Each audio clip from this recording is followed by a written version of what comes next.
मकबूल एक गरीब मगर निहायत ईमानदार और वफादार आदमी था। वो एक अमीर बिजनेसमैन नजीर सेठ के घर में 12 साल से नौकर था। एक दिन नजीर सेठ अपने बिजनेस के काम से शहर से बाहर गया हुआ था। उसी रात नजीर सेठ के लॉकर से 500 तोला सोना और 5 करोड़ रुपए चोरी हो गए। अगले दिन जब नजीर सेठ घर आया तो मकबूल ने उससे छुट्टी मांगी और गांव चला गया, ये कहकर मेरी माँ की तबीयत बहुत खराब है। शाम को जब नजीर सेठ ने लॉकर खोला तो वो बिल्कुल खाली था। लॉकर को खाली देखकर नजीर सेठ समझ गया कि उस रात पूरे घर में सिर्फ मकबूल ही अकेला था। और जब उसने मजीद गौर से देखा तो पता चला लॉकर तोड़ा नहीं गया बल्कि चाबी से खोला गया था। और उस लॉकर की डुप्लीकेट चाबी सिर्फ मकबूल के पास होती थी। नजीर सेठ समझ गया कि चोरी मकबूल ने ही की है। वो फौरन पुलिस बुलाता है, एफआईआर दर्ज करता है। पुलिस ने कुछ ही दिनों में मकबूल को उसके गांव से गिरफ्तार कर लिया और फिर नजीर सेठ ने मकबूल के खिलाफ कोर्ट में मुकदमा दायर कर दिया। अगले दिन कोर्ट रूम में काफी भीड़ थी। जज ने फाइलें उठाई और कहा, केस शुरू किया जाए। नजीर सेठ की तरफ से प्रोसिक्यूटर एडवोकेट सना ने खड़े होकर कहा, जनाब ए आली, मेरा मुकदमा बिल्कुल साफ है। मकबूल ने चोरी की है। लॉकर को डुप्लीकेट चाबी से खोला जो सिर्फ उसके पास थी और उस रात घर में भी सिर्फ मकबूल ही था। चोरी के बाद मां की बीमारी का बहाना बनाया और पैसा लेकर चला गया। सब कुछ प्लानिंग के तहत किया गया। मकबूल की तरफ से डिफेंस लॉयर बैरिस्टर अनवर ने जवाब दिया, जनाब, शक की बुनियाद पर किसी बेगुनाह को मुजरिम नहीं ठहराया जा सकता। अगर सबूत नहीं है तो इल्जाम वापस लें। मैं सबूत के साथ सब कुछ वाजह करूंगा।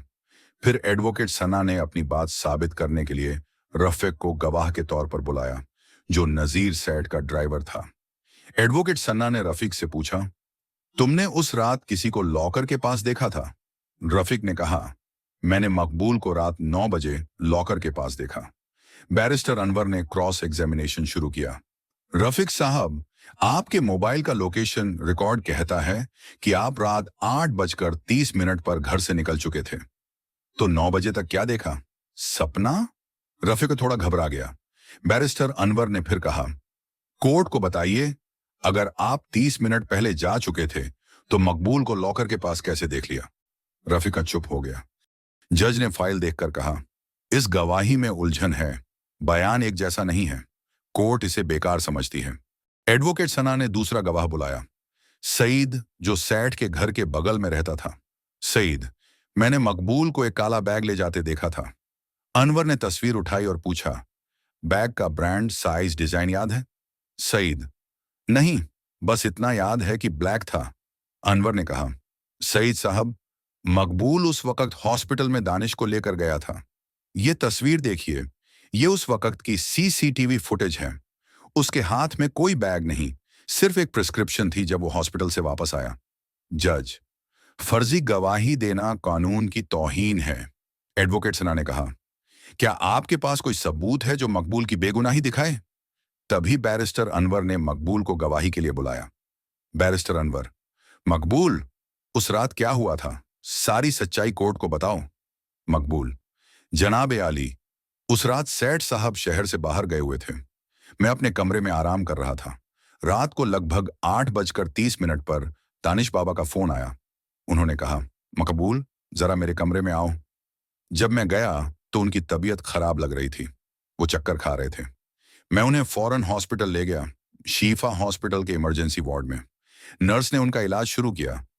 जज, आपके पास इस बात का सबूत है? बैरिस्टर अनवर, जी हां, अगला गवाह हमारा सबूत है। कोर्ट में नर्स समीना को बुलाया गया। समीना, मैं उस रात ड्यूटी पर थी।